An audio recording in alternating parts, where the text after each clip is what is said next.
Well, Julia Gillard has attacked the Chief Justice of the High Court following yesterday's decision that ended her Malaysian solution. The Prime Minister is accusing Justice French of inconsistency as her government tries desperately to fill the vacuum in its asylum seeker policy. Political correspondent Tom Iggulden has more from Canberra. Another stumbling block for a government getting used to being on the defensive. The High Court's decision basically turns on its head the understanding of the law in this country prior to yesterday's decision. Her words had a familiar ring to them, echoing other politicians who've had High Court decisions go against their policies. Again, the courts have reinterpreted and rewritten Australian law, ignoring the sovereignty of Parliament and the will of the Australian people.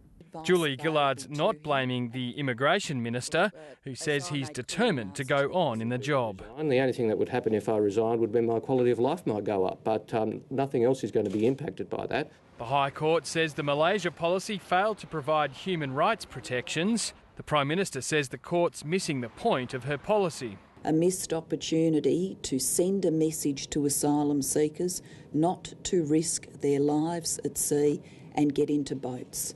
And we tragically saw at Christmas Island around Christmas time what that can lead to with the loss of life of men and women and children. She's accused Labor-appointed Chief Justice French of tinkering with the political process. His Honour, Mr Justice French, considered comparable legal questions when he was a judge of the Federal Court and made different decisions to the one that the High Court made yesterday. If the Prime Minister's looking for someone to blame over her failed Malaysian solution, she should be looking in the mirror, not at Justice French or not at anyone else. The opposition's pushing for a return to its Pacific solution. Nauru is the place that the government should now be looking at, because it worked in the past, it can work in the future. But the government says that's far from clear following the court decision, and so do others. Within this particular region, probably only New Zealand clearly would meet all of the criteria that the court has identified. An emergency cabinet meeting was called in the wake of yesterday's High Court decision, and it heard verbal advice from the Solicitor General casting doubt on any plan to process asylum claims offshore. But the government's still keeping all of its options open, including the Nauru option, despite the objections of many on Labor's backbench. Shame, Gillard, shame!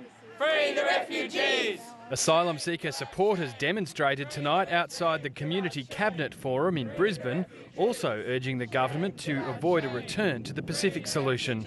A former Member of Parliament was amongst them, remembering previous High Court decisions. And let's not forget that the Howard government also lost a number of High Court decisions in regards to refugee issues. Their usual response was to just bag the High Court and then try and force the Parliament to change the law again to get around it. We'd very much want to see this government not go down that same path. In Sydney, there were more protests. The so-called Convoy of No Confidence demonstrating outside Anthony Albanese's office after he dubbed them the Convoy of No Consequence. No carbon tax! He told them the carbon tax would be legislated, like it or not. We have a constitution, we have a democratically elected government. The government desperately hoping to catch a break. Tom Iggulden, Lateline.